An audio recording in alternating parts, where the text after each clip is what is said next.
Studio Talk Show.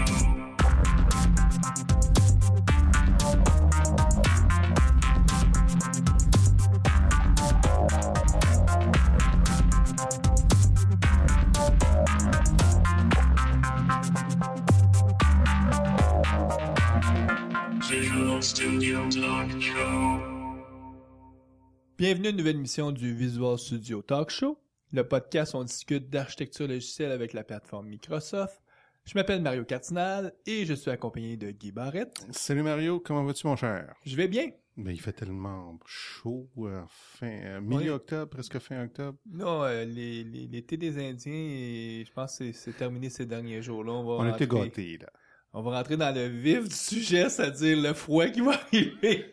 Ben moi, je reviens d'Atlanta, de la conférence Evolve de Xamarin. Ouais. Puis il faisait chaud, on était bien, 80 quelques Fahrenheit. Là, j'arrive ici en pensant me geler les bibis, puis non, il fait super chaud. Ouais, mais je pense qu'on a encore pour 2-3 jours, puis là... Ouais, hélas. Aujourd'hui, il pleut, donc ça, absolument, c'est le signal que le vent du nord va arriver, puis qu'on va avoir du temps froid. Puis en plus, dans 2 semaines, c'est le changement d'air. Mm-hmm. Ça, je trouve, moi, je sais pas pour nos auditeurs, mais moi, je trouve toujours ça dur. Parce que là, à 4 heures de l'après-midi, il fait noir. Ouais, c'est noir. C'est pas drôle. Puis pendant à peu près un mois et demi, tant qu'il n'y a pas de neige, en tout cas au Québec, c'est vraiment noir. Ah ouais. Tandis que dès qu'arrive la neige, là, on dirait qu'il y a La plus de luminosité, lumière. ouais. Puis on s'en rend compte là, au mois de décembre, quand on a nos premières neiges, c'est toujours un peu comme yeah! Parce que je passerai pas un hiver au complet. À la noirceur, non. Hey, en parlant d'hiver, en mois de février, toi et moi, on va être speaker, Oui. conférencier à la conférence Kung Fu. On a été acceptés, chacun une session. Toi, une session, hein, je Oui. pense. Ouais. Moi aussi. Moi, c'est sur une introduction avec développement mobile avec Xamarin. Tu sais que c'est intéressant parce que la session que j'ai soumise, pour juste donner le portrait, Kung Fu, c'est une conférence qui existe depuis quoi maintenant? 5 ans? C'est pas Kung Fu, là, comme C'est l'art Kung Fu, martial, hein. C'est c'est Kung Fu. Kung comme conference, puis Fu comme la fameuse variable qu'on utilise souvent quand on programme pour dire... Fu bar. La variable qui veut dire n'importe quoi. Ouais. Mais cette conférence-là existe depuis au moins 5 ans, sinon plus. Ouais. C'est à Montréal, c'est une conférence internationale. Il y a des conférenciers de partout qui viennent ici. Puis du monde de partout. Puis, cette année, moi, j'avais décidé de soumettre une session qui a un lien avec un peu ta session, oui, parce que toi, tu vas parler de ton expérience de développement avec... moi, je vais parler plus d'une introduction, là, de plus technique, là, au niveau des outils, tout ça. Toi, c'est ton expérience un petit peu plus Toi, c'est à haut avec le niveau. mobile puis Xamarin. Ouais. Donc, moi, c'est une session d'architecture sur comment on fait le design d'une application.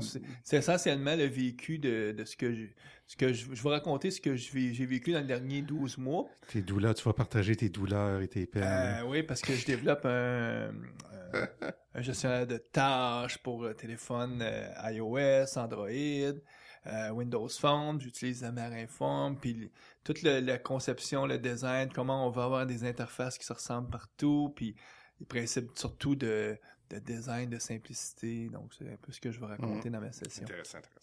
J'étais bien content de voir qu'elle ait été acceptée. Ouais, moi aussi. Puis je vais aussi la faire à Ottawa. En tout cas, je commence genre un parcours de gens qui m'ont dit « Hey Mario, t'as une session d'architecture, on aimerait ça la voir. » Ça va être sur la planète au complet. Ouais. Bon, trêve de parler de nous. Oui.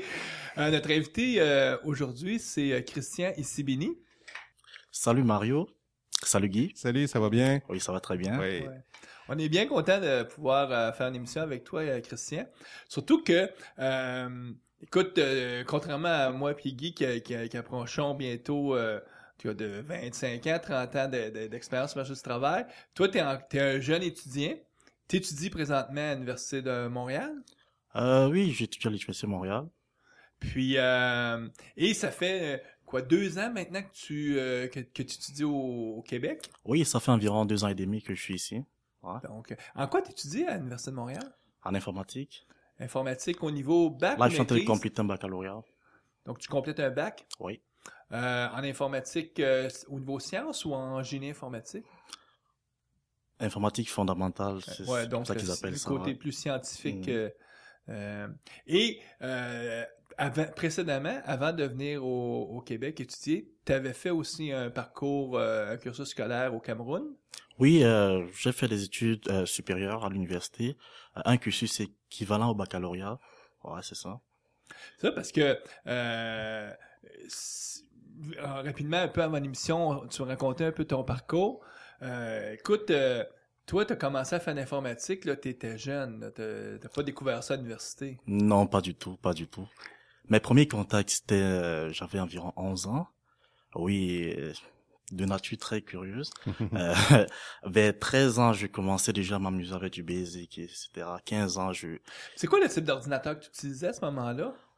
j'avais un Pentium MX, si je me rappelle bien, ouais, c'est ça. Un Pentium MX avec Windows 95, le premier ordi que j'ai eu. Et je m'amusais avec du Basic. À un moment donné, je suis monté sur Pascal et voilà, ça. Ah, c'est bien. Peut-être un peu de C, j'imagine aussi. Oh oui, Beaucoup de C. ouais, beaucoup de C, vraiment. Ça t'amène à faire un cours universitaire au Cameroun.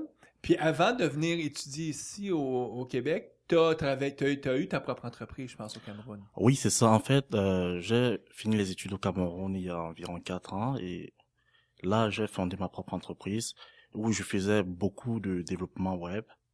Je créais des applications. Je parlais beaucoup PHP, JavaScript, etc. Mhm. Uh-huh. Ouais, et il y a environ 2 ans et demi, bon, j'ai décidé de venir par ici. Je me suis d'abord inscrit en tant qu'étudiant pour, voilà, observer d'abord l'environnement québécois.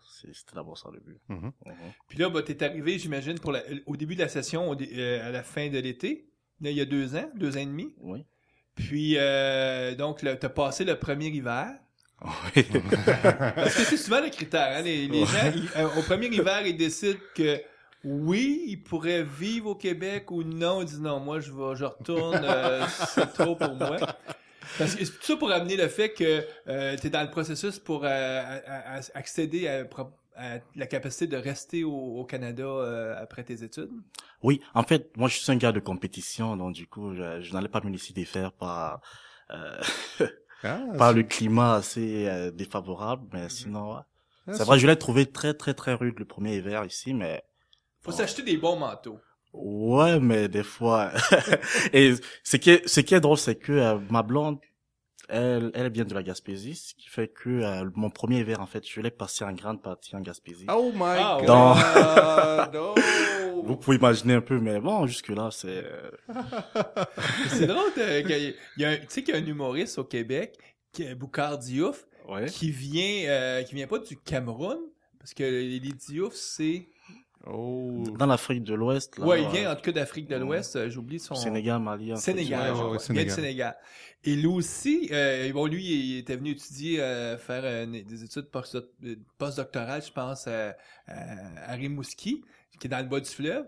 Et il a tombé en amour avec une fille de la Gaspésie. Et maintenant, il reste au Québec. Et, il a même, il était professeur, puis il s'est mis à faire de l'humour.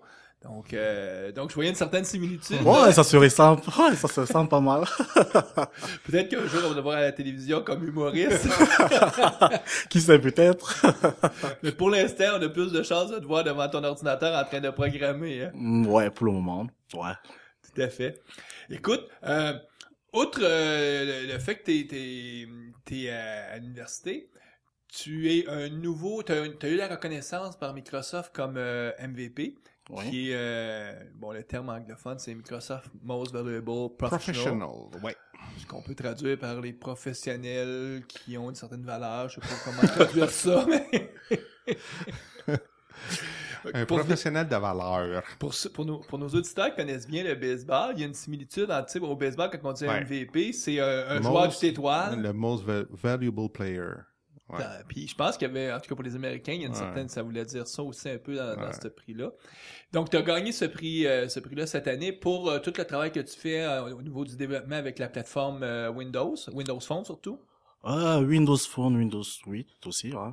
Puis en plus, au niveau université, tu fais aussi beaucoup, tu tout le travail de, comment on pourrait dire ça, de vulgarisation, en tout cas, de présentation Ouais. auprès des autres étudiants? Ouais, je fais un peu l'évangéliste auprès de la communauté estudiantine de l'université. Le terme s'appelle Microsoft Student Partner. partner. Ok. Ouais. Les partenaires étudiants Microsoft. Puis Mhm. essentiellement, c'est encore ça, c'est Microsoft qui regarde sur les campus les gens qui ont de l'entre-gens puis qui aiment partager leurs connaissances. Ouais, puis c'est ça. il leur donne cette reconnaissance-là. Mhm. Puis après ça, il dit, ben, regarde, voici, on va donner tous les outils, tout ce que tu veux. Ouais, justement. Parce qu'ils dictent pas le discours, ils font juste te donner les outils pour que tu puisses encore plus expliquer comment les choses Fait que tu fais des présentations de temps en temps? ou- Oui, Ouais. mais derrière ça, il y a aussi un accompagnement de Microsoft, c'est-à-dire nous appuyer au niveau didacticiel et voilà, ouais. Ouais, Ouais. c'est bien. Mm. Puis, Fait qu'il y a- il y en a un par université, je pense, hein, ou...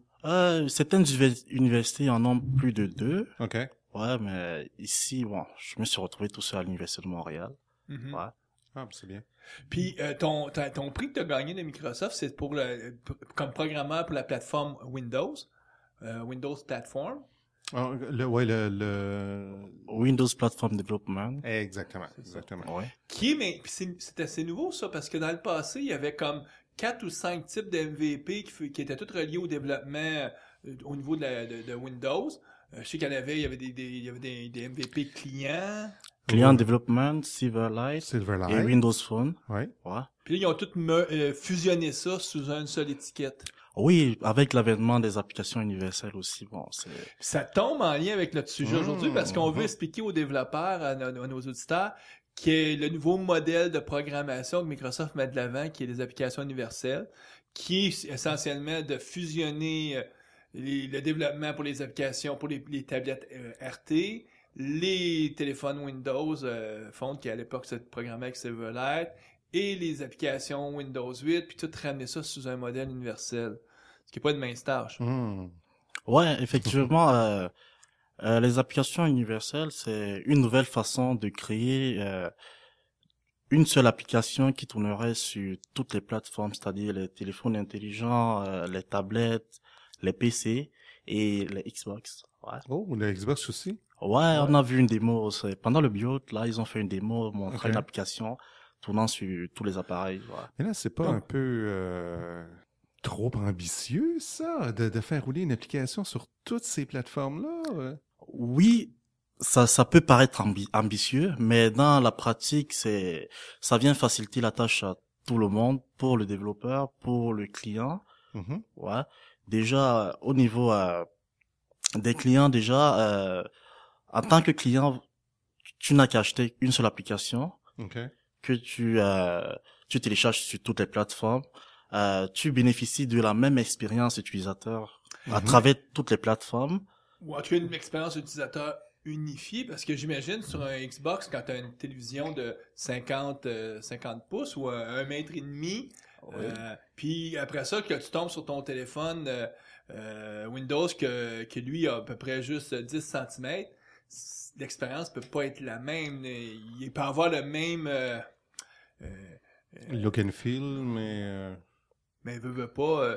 c'est Non. plutôt le fait que tu as acheté une seule fois l'application. C'est ça qui est intéressant pour les utilisateurs. Tu payes une fois. Non, tu mais l'as partout. l'expérience utilisateur, ça se voit où, par exemple, vous savez, 80% des contrôles sont partagés à travers les plateformes. Ça veut dire, si j'ai l'habitude, par exemple, si vous avez utilisé un Windows Phone, d'utiliser le Daytime Picker, par Mhm. exemple, Ouais. c'est le même principe qui va s'appliquer sur l'application. Donc, il y a une Ouais. réutilisation, même si on est sur des écrans plus grands et tout. Ouais, exactement. Ce qui est intéressant, c'est que on peut se retrouver en train de réutiliser 90% de notre code. Wow! En fait, il s'agit de créer une seule application qui tournerait sur plusieurs plateformes, c'est ça le principe. Ouais. Puis, un peu comme quand on fait des sites web, puis ce qu'ils appelle des responsive, avec un responsive design, c'est-à-dire que selon la grosseur, la page se réaligne pour être soit plus large ou plus petite. C'est ce qu'on ferait avec notre application universelle. Ça peut ressembler à ça, mais la différence avec les sites web, c'est que avec des applications universelles, on a accès aux fonctionnalités natives des appareils, ce qu'on n'a pas réellement accès avec les sites web. Ça veut dire que je peux accéder à l'API qui gère les SMS, je peux accéder à la caméra, Ouais. ce genre de choses, sans, ouais.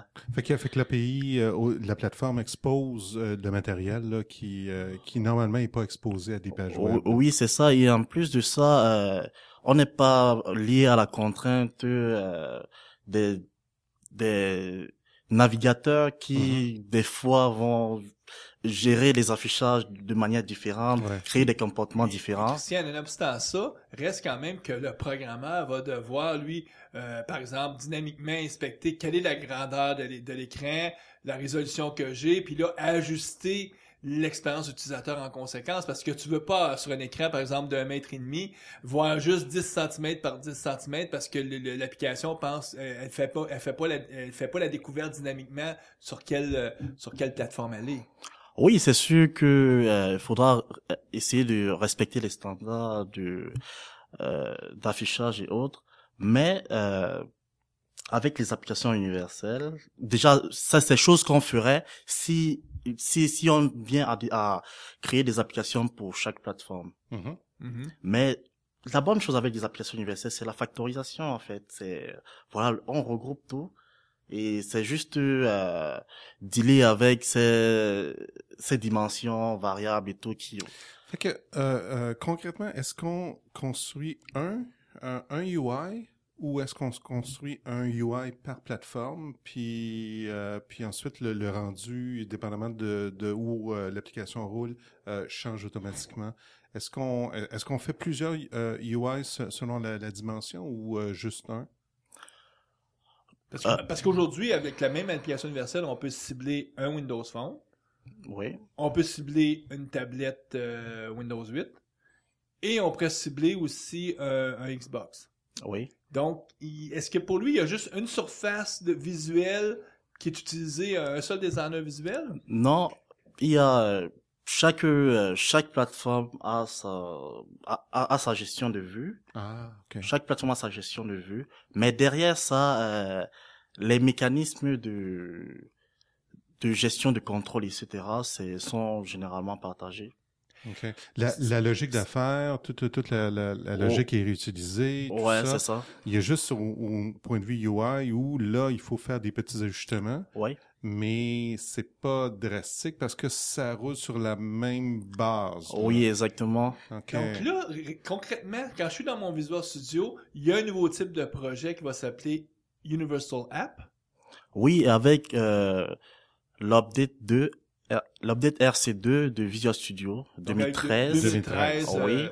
Oui, il y a dépendamment du langage de programmation, Mettons, si t'es en C#, C#, tu vas voir, en plus d'avoir des projets comme les vieux projets classiques Windows Form, ASP.NET, tu vas avoir aussi Universal App. oui.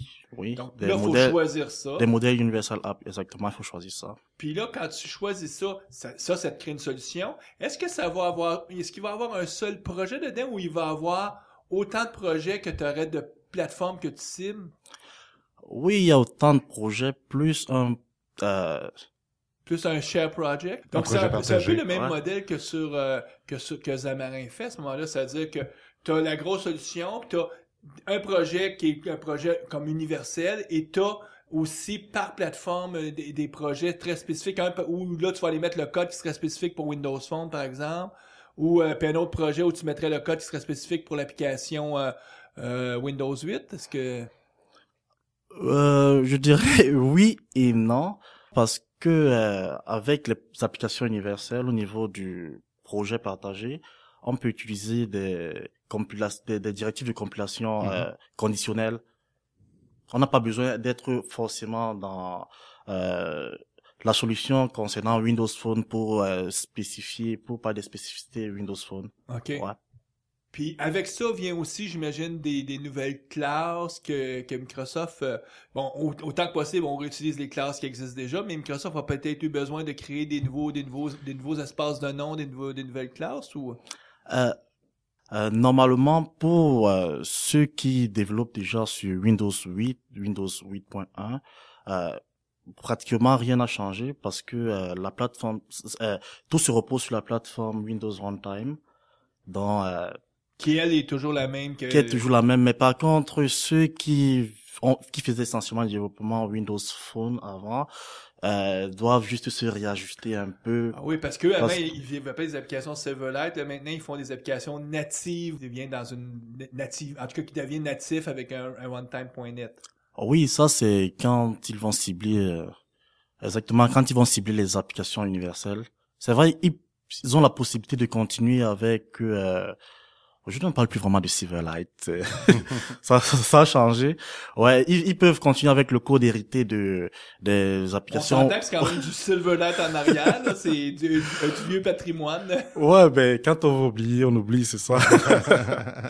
Oui, donc, normalement, s'ils veulent cibler, ils peuvent toujours continuer de travailler. Le vieux modèle, on va l'appeler oui, comme exactement. On appelle ce genre d'application aujourd'hui des applications Silverlight. Mais s'ils veulent cibler des applications universelles, ils sont obligés de passer au nouveau modèle. Exactement, de Okay. passer à une. Le bénéfice majeur, si tu décides de faire une application universelle, c'est ça, c'est que quand tu vas la déployer dans le magasin chez Microsoft, quelqu'un pourrait la télécharger pour l'utiliser sur une tablette ou la télécharger pour l'utiliser sur un téléphone. Aujourd'hui, il y a quand même encore 2 magasins, mais Microsoft nous annonce qu'à terme, il va y avoir un magasin unifié. Mhm. Est-ce que je me trompe là-dessus? Non, c'est ça. Donc, c'est ça le bénéfice. C'est tu vas développer l'application et là, n'importe qui pourrait la télécharger. Contrairement à si tu fais une application, mettons, vieux modèle à la Silverlight, ben, c'est juste quelqu'un qui a un téléphone Windows qui peut la télécharger parce que ça roule juste sur ce type de device-là. En fait, pour le développeur, le bénéfice, c'est au niveau du gain de temps, au niveau de la réutilisation du code. Oui, et la productivité, parce qu'on réinvente pas la roue pour chacune des plateformes. Exactement. On réutilise la même logique d'affaires. Exactement. C'est vrai qu'avant, on faisait du PCL, Portable Class Library, pour partager, pour réutiliser le code au maximum. Mais le fait est qu'avec le PCL, on allait regarder les signatures et les méthodes. Des fois, les signatures et les méthodes étaient les mêmes. Mais au niveau du comportement, lors du portage, au niveau du comportement, ça changeait des fois, ça créait des bugs, etc. Mais là, on a l'assurance au moins que voilà. Ça, ils appellent plus ça maintenant des portable. Ben, ça existe toujours. Tu peux toujours faire des portable class library. Oui. Mais maintenant, on fait quoi? Des share projects. Je pense que c'est comme ça que ça s'appelle. Oui, c'est ça. Les share projects. Donc, c'est des vrai. projets partagés. Avant, il y avait, c'était les anciennes méthodes. C'est vrai qu'elles sont toujours d'actualité, mais avec les applications universelles, ça ne sert plus vraiment à rien. Il y avait des PCL, il y avait des fichiers liés. Mais c'était pareil. Avant, il fallait ça demandait un effort supplémentaire de vérification, de tests, etc. Mais pourtant, avec les applications universelles aujourd'hui, non, c'est... Fait que le développement est, si je comprends bien, est simplifié même. Oui, tellement. Par contre, avec cette plateforme-là, est-ce qu'on, si on la compare par exemple à une application standard, là, desktop, la vieille école, là, Windows Phone, WPF, est-ce qu'on est limité? Est-ce qu'on a accès aux mêmes API ou on est un petit peu plus limité dans ce qu'on peut faire? Normalement, avec les applications Windows Store, on est un peu limité parce qu'on fonctionne dans une sorte de bande SAP qui limite un petit peu qu'est-ce qu'on peut faire, puis notre choix d'API.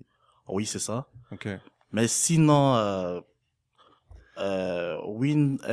Windows Runtime aujourd'hui propose des milliers d'API vraiment qui vont toucher Puis à quelque part, on veut que tu sois dans un bas de sable. C'est pour ça que Microsoft fait ça, c'est pour empêcher des applications malveillantes de prendre toutes les ressources, parce qu'on veut que quand on met nos doigts, faut que ça réponde, parce que on s'entend, les applications universelles, la première cible, c'est qu'elles soient pilotées par les doigts. Mais c'est sûr qu'elles peuvent fonctionner avec le clavier et la souris, l'ancien modèle, mais la majorité des gens vont vouloir aussi les piloter avec leurs doigts. Les écrans tactiles sont partout maintenant. Oui, ça dépend du type d'appareil en fait. Avec Windows 8.1, on a pris en compte l'utilisation de la souris. c'est qui n'était pas vraiment le cas avec Windows Ouais. 8. Donc, ça C'est dépend. encore plus vrai avec Windows 10 en plus. Ouais. Ouais, c'est vrai. Ouais. C'est vrai. Ouais. Ouais, c'est comme si Microsoft s'assure que la souris et le clavier redeviennent des citoyens de première classe. Oui. Mais mon point, c'est juste de dire que quand on fait des interfaces naturelles, ou en tout cas avec les doigts, le temps de réponse doit être extrêmement rapide parce que il faut que ça ait l'air naturel quand tu touches. Tu veux la fameuse rétroaction instantanée. Avec une souris, vu qu'on a déjà un premier niveau d'indirection, parce que la souris, il peut y avoir un petit délai, puis on peut vivre avec, comme notre cerveau, en tout cas, va accepter qu'il y a un délai. C'est pour ça qu'il faut que le processeur soit rapide, c'est pour ça que la programmation doit être...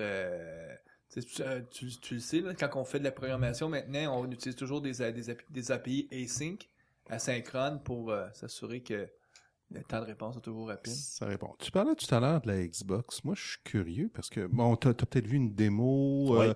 C'est pas disponible présentement. Non, pas encore.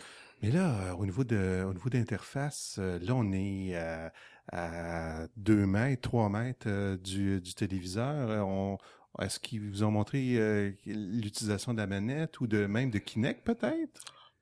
Oui, déjà, quand vous lancez votre Xbox One, vous remarquez l'interface. Ouais, Xbox One, c'est l'interface métro, C'est virtuel.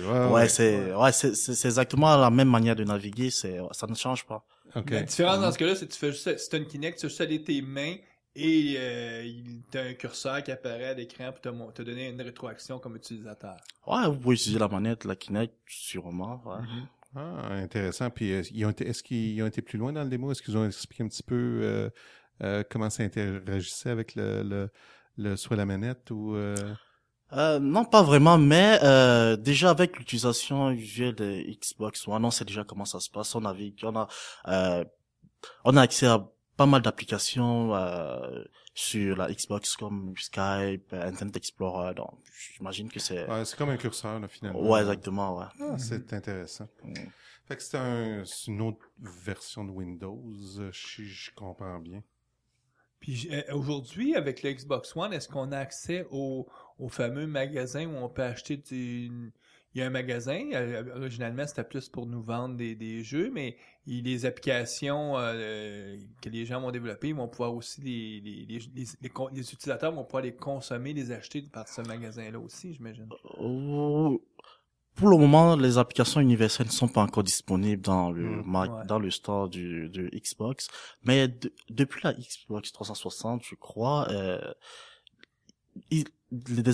certaines applications étaient déjà ouvertes, mais c'était réservé aux grosses firmes. On retrouvait des applications comme Tout.tv, Skype, YouTube, Netflix, en tout cas. Netflix, ouais, les gros joueurs, ouais. Là, ça va s'ouvrir aux indies, et puis voilà, c'est ça le fun, en fait. C'est ça, Microsoft a clairement annoncé sa vision il y a au moins déjà 6 mois de ça, sinon plus. Guy, tu pourras me corriger si je me trompe. Mais essentiellement, où est-ce qu'il disait, nous, on veut réunifier tout, un seul magasin où les gens vont acheter, et après ça, dépendant du type où tu fais ton achat, un peu aujourd'hui, tu peux avoir, mettons avec Amazon, 2-3 Kindle. Puis il va te demander, tu veux envoyer ton livre sur tel Kindle ou sur ton PC? Donc, c'est le même modèle qu'il voudrait faire, c'est que tu vas choisir où tu veux voir ton application. Par défaut, tu vas peut-être même dire, mets-moi lire sur tout mon téléphone, mon ordinateur, ma télévision, ou tu vas pouvoir littéralement juste choisir. Intéressant. Au niveau du langage de programmation, là, tu as mentionné le runtime WinRT, tout ça. Si je me souviens bien, il y avait plusieurs façons de développer. Est-ce que c'est encore la même chose avec les applications universelles? Oui. On développe en C#, Okay. JavaScript, C++. OK, donc les trois mêmes langages. C'est la même chose. Ça n'a pas changé. Ça n'a pas changé, ça. Donc, toi, est-ce que tu as une préférence entre ces langages-là?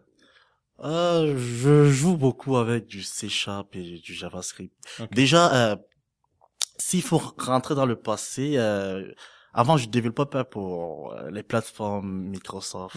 Là, je n'avais pas. Mais quand j'avais appris une fois, j'étais allé assister à une présentation Web Not War avec Frédéric Harper et Kate Lou. Il parlait de de l'ouverture de Microsoft, de la possibilité de créer des applications Windows Store avec HTML et JavaScript. Ouais, c'est là où je me suis dit, mais attends, moi je fais du JavaScript, HTML, c'est ma bouffe quotidienne. Bon, ok, on va voir comment s'amuser avec ça. C'est là où j'ai commencé à faire des applications Windows Store. Et puis, et bien après ça, je me suis dit, bon, ok, Windows Phone, qu'en est-il? Je me suis retourné vers Windows Phone, je me suis rendu compte que, bon, à l'époque, en JavaScript, tu ne pouvais pas faire grand-chose, mais il fallait apprendre le C#, etc. C'est là où donc, je me suis lancé dans le truc.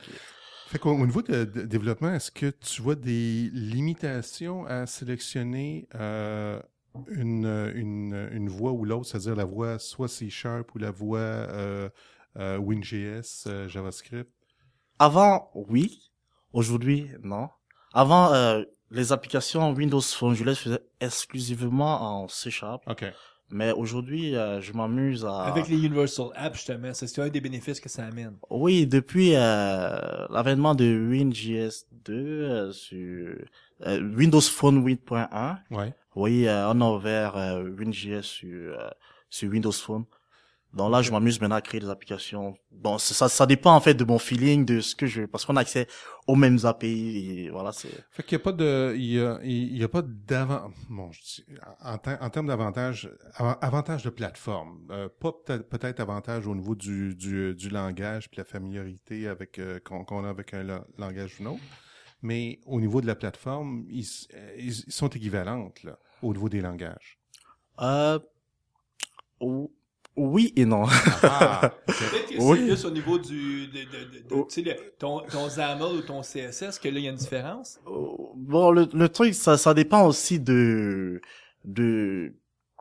ce qu'on veut avoir comme rendu. Et puis, des fois, même le C# n'est pas suffisant. Faut aller gratter avec du C++ pour être plus près du matériel, etc. Oh, Ouais, c'est, ça fait mal. ouais. Ça. Mais ce qui est intéressant avec le développement sur Windows, c'est que on peut s'amuser à créer des applications hybrides, c'est-à-dire faire un peu de code C++, aller jouer avec du XAML ou du HTML dans la même solution. Ouais. Dans la même solution, Ouais. on pourrait mélanger tous ces langages. Ouais, ouais. Intéressant. Ouais. Intéressant. Donc, pas d'avantage à choisir un ou l'autre, c'est selon un petit peu nos préférences ou peut-être en HTML, WinJS, on peut avoir un meilleur rendu, un plus beau... Bon, ça dépend de nos préférences en fait. Okay. C'est surtout si on aborde la plateforme, allons d'abord avec la familiarité, après bon, ok, on va s'ouvrir avec la curiosité pour. C'est toujours mieux de savoir que ok, je peux faire la même chose avec C# et bon. Donc je comprends bien ta recommandation, c'est si on est familier avec HTML, JavaScript. On y va avec WinJS. Ouais. Puis si on est familier avec .NET, C#, on y va avec exactement, ouais. avec C#. Puis on n'est pas perdant parce qu'on a fait non, pas du tout. Intéressant. Okay. Est-ce que tu as eu des expériences où tu as voulu porter des vieilles applications, par exemple C#, XAML, que tu avais pu faire à l'époque en mode Silverlight, et les porter vers le modèle universel? Est-ce que ça t'est arrivé ces derniers mois? Porter des applications Windows Phone 8 vers Universal App, oui, j'ai fait, ouais. Est-ce que c'est difficile ou c'est vraiment juste une question de changer quelques petits paramètres et on y arrive aisément? En fait, c'est juste changer des paramètres, c'est juste prendre le temps de lire la documentation, de voir ce qui a changé, les API qui ont changé, parce qu'il y en a qui n'ont pas changé du tout. Essayer de repérer dans son code tout ce qu'on a utilisé et puis se mettre à jour, c'est tout. Mais pour le faire, à ce moment-là, c'est quoi? Je créerais un nouveau projet Universal App, puis là, je fais juste copier-coller mon code vers le nouveau projet, puis je compile, puis là, je vois les erreurs qu'ils me donnent, puis je corrige les erreurs au fur et à mesure, ou?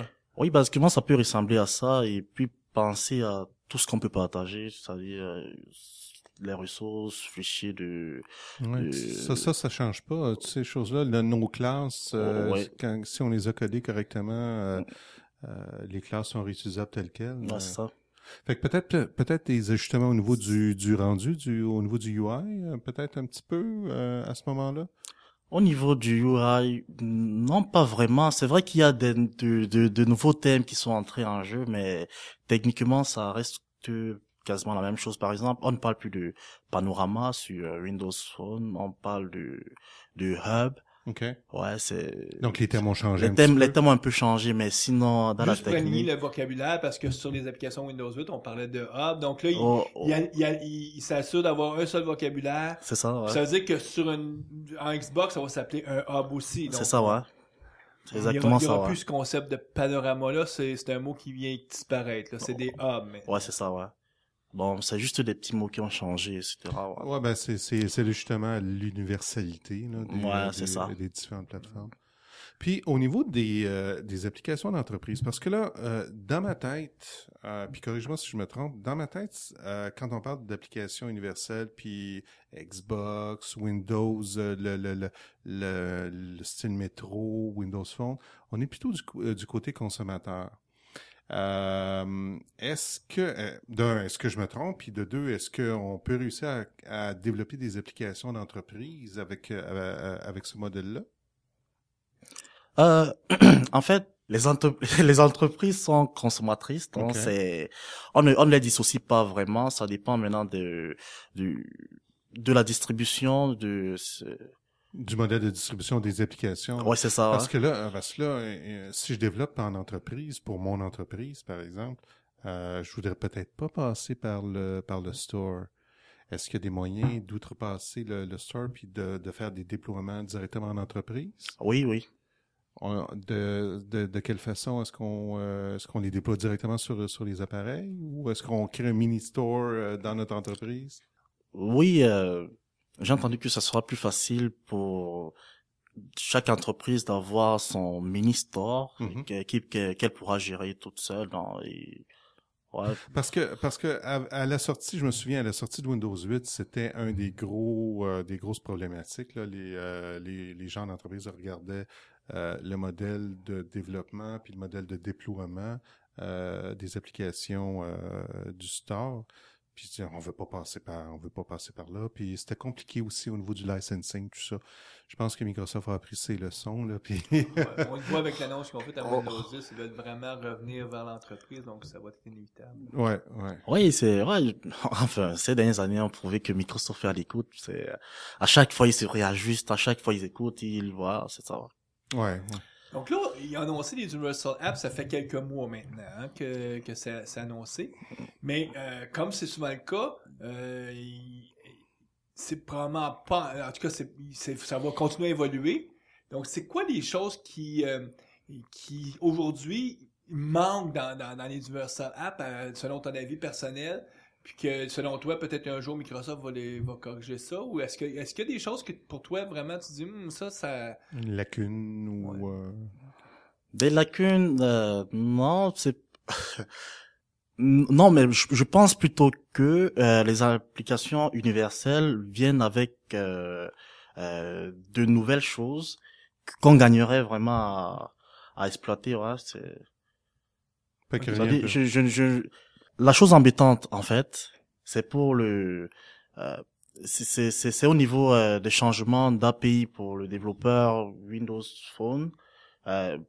Pour moi, à mon avis, Windows Phone, la plateforme Windows Phone était beaucoup plus mature que Windows Store.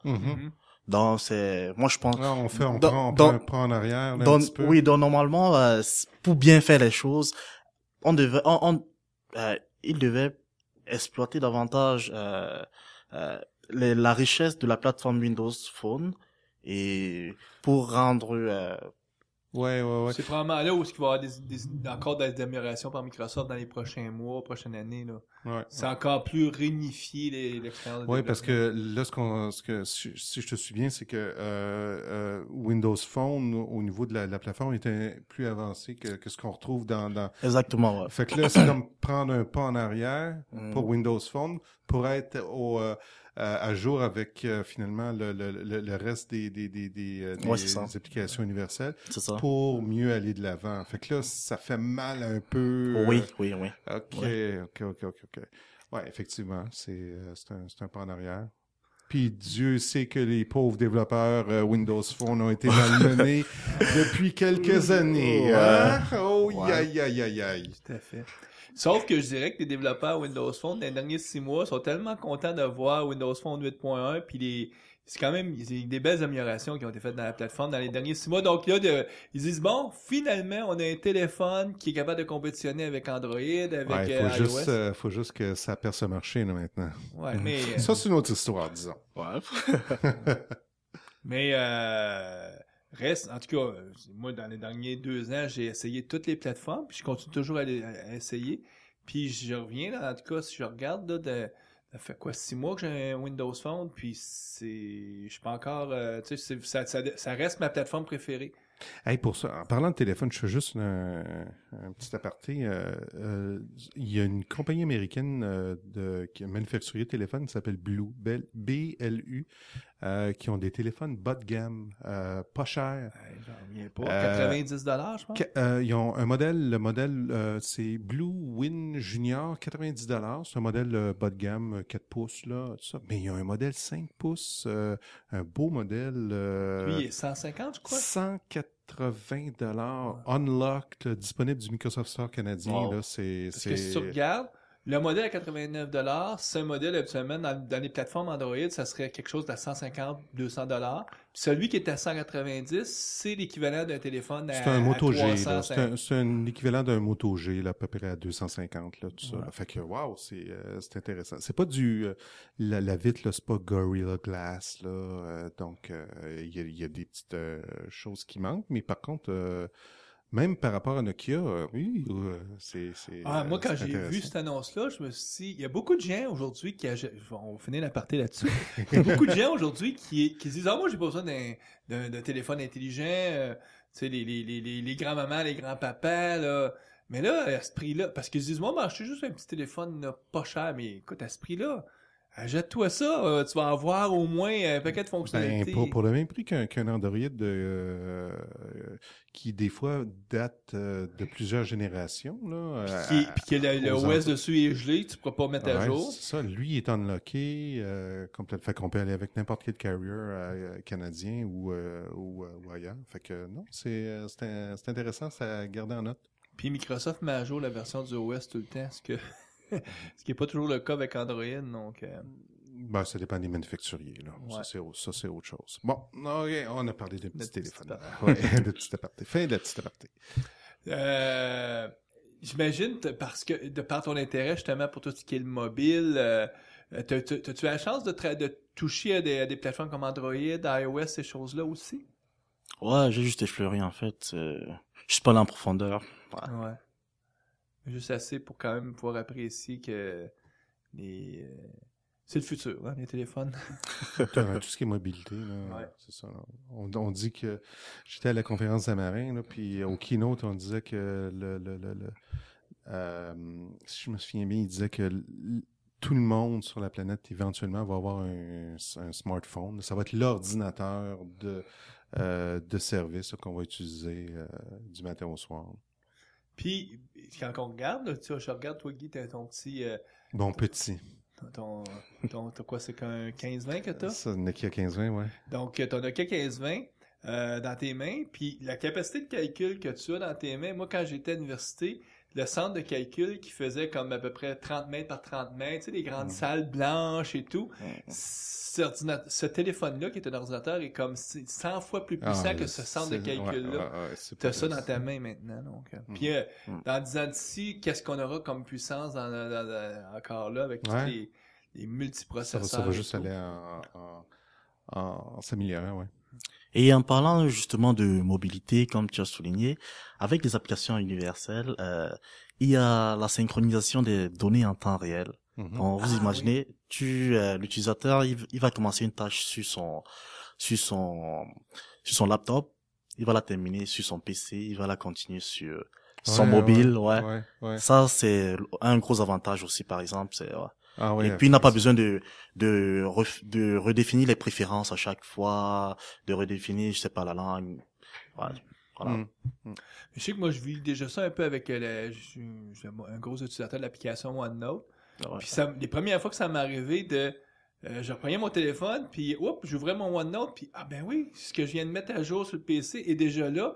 Puis je pouvais me rendre compte, quand j'ai fait une faute de français, je corrigeais la faute de français, puis ça allait vite. Puis elle se mettait à jour aussi de l'autre côté, donc le terme de always on, hein, on est toujours Ouais, connecté. always on, ouais, effectivement. Ben écoute, je pense que ça fait le tour de ce qui est intéressant à savoir sur les applications universelles. Peut-être, en terminant, l'endroit où toi tu vas sur le web pour apprendre ces choses-là, y a-tu comme un site ou un endroit que tu pourrais recommander aux auditeurs en disant, regarde, tapez ça, allez à cette URL-là. Nous, on pourra mettre le URL au long là, sur la page du site. Oui, il y a Microsoft Virtual Academy. Ouais, Ah ouais? Ah, ouais, oui. là, c'est la mine d'or pour toutes les formations. C'est etc. gratuit en plus. Ouais, c'est gratuit vraiment. Il y a channel9.com, Mhm. ouais, là on trouve c'est des tutoriels vidéo. Il y a MSDN en général, ouais, Mais le Virtual Academy, ça c'est vraiment intéressant. Ah oui, oui. Moi, j'ai fait une formation. En premier, j'ai regardé ça, je me suis dit, puis là, je vois une formation justement sur le design des applications universelles, des principes et tout. Puis c'est une formation de très bonne qualité, gratuite. Donc. Ouais, puis la durée varie. Des fois, c'est une couple d'heures, 2 heures. Des fois, il y a même des formateurs live, là, puis c'est pendant 2 jours. Il y a des formations de 2 jours.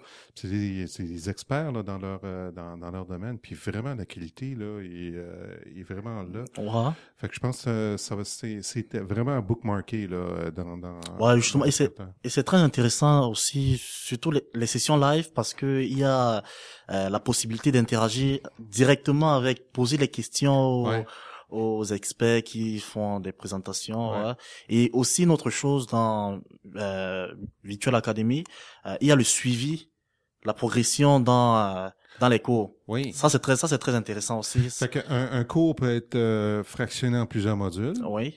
Puis là, au fur et à mesure que tu t'avances, tu vois ton cheminement. Exactement, ouais. Est-ce qu'il donne même, je pense, des certificats à la fin, hein, pour que tu puisses avoir une simili-reconnaissance, en disant j'ai fait tel cours, pour au moins les mettre, par exemple, dans ton curriculum vitae ou des choses comme ça?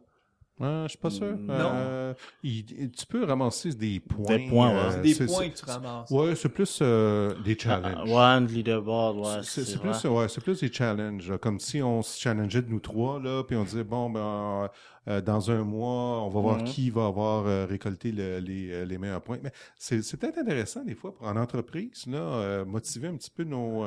Tant de points, bonus à la fin de l'année. Ou un petit cadeau, je sais pas. Non, ça peut être intéressant en entreprise aussi de se lancer des défis, même entre développeurs. Je veux dire, oui, mais c'est aussi intéressant dans la mesure où les formations reçues dans le cadre de Virtual Academy servent aussi à passer les certifications.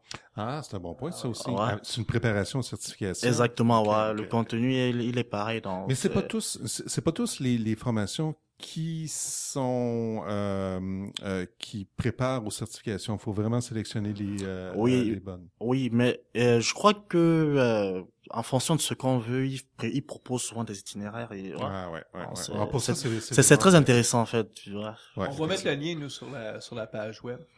Christian, on te remercie beaucoup. Ben oui, merci beaucoup. Je vous remercie de m'avoir invité. Nous, on revoit nos.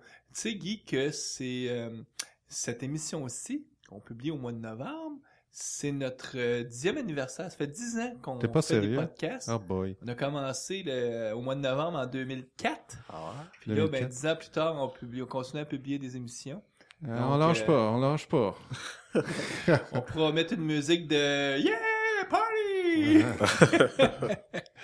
10 ans de podcast. Fait qu'au lieu de souhaiter bonne programmation à nos auditeurs, on va souhaiter bon party. Ouais. Buvez une petite coupe à notre santé, tiens. Bon, à la prochaine. Au revoir.